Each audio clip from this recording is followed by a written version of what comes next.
ಸಮುದಾಯದ ನಾಯಕತ್ವ ಎಲ್ಲರೂ ಒಕ್ಕಲಿಗ ಸಮುದಾಯದ ನಾಯಕತ್ವ ಶಿಫ್ಟ್ ಆಗ್ತಾ ಇದೆ ಅಂತ ಡಿ.ಕೆ ಟಾರ್ಗೆಟ್ ಮಾಡ್ತಾ ಇದ್ದಾರೆ.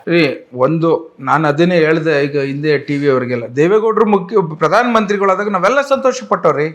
ನಾನು ಆಗಿನ ಹುಡುಗ, ನಾನು ಇಲ್ಲಪ್ಪ ಒಂದು ನಮ್ಮ ಕರ್ನಾಟಕ ರಾಜ್ಯದಿಂದ ಪ್ರಧಾನಮಂತ್ರಿ ಆಗಿದ್ದಾರೆ, ನಮ್ಮ ಕರ್ನಾಟಕ ರಾಜ್ಯದಿಂದ ಇವತ್ತು ಉನ್ನತ ಸ್ಥಾನ ಸಿಕ್ಕಿದೆ, ನಮ್ಮ ಸಮುದಾಯದಲ್ಲಿ ಒಬ್ಬರು ಒಂದು ದೊಡ್ಡ ಸ್ಥಾನಕ್ಕೆ ಹೋದ್ರಲ್ಲ ಅನ್ನೋದೊಂದು ಖುಷಿ ಇತ್ತು. ಯಾಕೆ ಕುಮಾರಸ್ವಾಮಿ ಅವ್ರಿಗೆ ಅವ್ರ ಮನೆ ಮಕ್ಕಳಿಗೆ ಒಂದು ನಮ್ಮ ಸಮುದಾಯದಿಂದ ಮುಖ್ಯಮಂತ್ರಿ ಆಗಿರೋದಕ್ಕೆ ಸಂತೋಷ ಪಡೋದು ಬೇಡವಾ? ಒಂದಿನೂ ಮಾಡಲಿಲ್ವಲ್ರಿ. ಮೊದಲನೇ ದಿನವೇ ವೈಯಕ್ತಿಕ ದ್ವೇಷ. ಅವತ್ತಿಂದನೂ 40 ವರ್ಷದಿಂದನೂ ಡಿ.ಕೆ ಶಿವಕುಮಾರ್ ಸಾಹೇಬರು ಬೆಳೆದ್ಬಿಟ್ರೆ ನಮ್ಮ ತೊಂದರೆ ಆಗುತ್ತೆ, ನಮ್ಮ ವ್ಯವಸ್ಥೆ, ನಮ್ಮ ಅಸ್ತಿತ್ವ ಕಳ್ಕೊತೀವಿ ಅಂತ ಪ್ರತಿದಿನನೂ ಮಾಡ್ತಾ ಇರೋದು ಜನಸಾಮಾನ್ಯರಿಗೆ ಗೊತ್ತಾಗೋದಿಲ್ವಾ? ಅದು ನ್ಯಾಚುರಲಿ ಅದೆಲ್ಲೋ ಒಂದು ಕಡೆ ಅವರು ಮಾತಾಡ್ತಿರೋದು, ಅವರ ನಡವಳಿಕೆ, ಅವರ ವ್ಯವಸ್ಥೆ, ಅವರ ವ್ಯಂಗ್ಯದ ಮಾತುಗಳು ಎಲ್ಲರೂ ಬೇಜಾರಾಗುತ್ತೆ ರೀ. ಏನು ಡಿ.ಕೆ ಶಿವಕುಮಾರ್ ಸಾಹೇಬರು ಅವರು ಒಂದು ರಾಜಕೀಯದ ಶಕ್ತಿ ಉಪಯೋಗಿಸ್ಕೊಂಡು, ಬಲ ಉಪಯೋಗಿಸ್ಕೊಂಡು, ಬುದ್ಧಿವಂತಿಕೆ ಉಪಯೋಗಿಸ್ಕೊಂಡು, ಸರ್ಕಾರ ಇದು ಉಪಯೋಗಿಸ್ಕೊಂಡು ಇವತ್ತು ಏನಾರು ಮಾಡಿ ಜನರಿಗೆ ಒಳ್ಳೇದು ಮಾಡ್ಬೇಕು ಅಂತ ಹೆಜ್ಜೆ ಇಡ್ತಾವ್ರೆ. ನಿಮ್ಗೊಂದು ಸಿಂಪಲ್ ಪಾವಗಡ ರೀ, ಒಂದೇ ಒಂದು ನನಗೆ ಇದು ಕುಮಾರಸ್ವಾಮಿ ಅವ್ರಿಗೂ ಡಿ.ಕೆ ಶಿವಕುಮಾರ್ ಸಾಹೇಬ್ರಿಗೂ ಒಂದು ಕಂಪೇರ್ ಮಾಡೋಣ.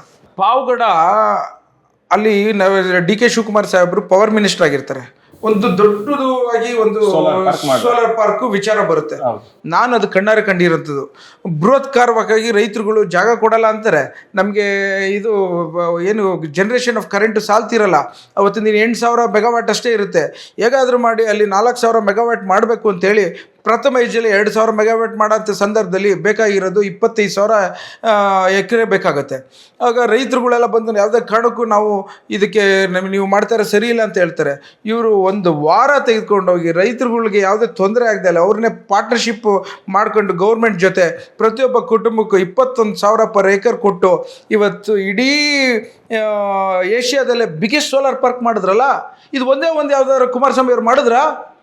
ಸುಮ್ಮನೆ ಎಲ್ಲದಕ್ಕೂ ನಾನು ಮಾತಾಡ್ತೀನಿ ಅಂತೇಳಿ ಮೃದುವಾಗಿ ಮಾತಾಡೋದಲ್ಲ, ಇರೋದನ್ನು ನೇರವಾಗಿ ಹೇಳಬೇಕು. ನಮ್ಮ ಡಿ.ಕೆ ಶಿವಕುಮಾರ್ ಸಾಹೇಬರು ಏನೇ ಇದ್ರೂ ಕಟುವಾಗಿ ಹೇಳಿದ್ರು ಸಹ ಒಂದು ಜನರಿಗೆ ಒಳ್ಳೇದಾಗಬೇಕು ಅನ್ನೋ ಚಿಂತನೆಯಲ್ಲಿ ಹೇಳ್ತಾರೆ ಹೊರತು ಇವರು ತೆಗೆದುಕೊಂಡಿರೋ ಹಾದಿ ಮತ್ತು ಅಡಚಣೆ ಮಾಡೋಂಥದ್ದು ಹೇಗಾದರೂ ಮಾಡಿ ಈ ಒಂದು ಸರ್ಕಾರದಲ್ಲಿ ಯಾವುದೇ ಕಾರಣಕ್ಕೂ ಕಾರ್ಖಾನೆಗಳು ಬರಬಾರ್ದು, ಉದ್ಯೋಗ ಸೃಷ್ಟಿ ಆಗಬಾರ್ದು, ಒಳ್ಳೆಯ ಹೆಸರು ತೆಗೆದುಕೋಬಾರ್ದು, ಸಮುದಾಯದಲ್ಲಿ ಇವತ್ತು ಒಬ್ಬ ನಾಯಕನಾಗಿ ಬೆಳೀತಾ ಇದ್ದಾರೆ ಅನ್ನೋ ಒಂದು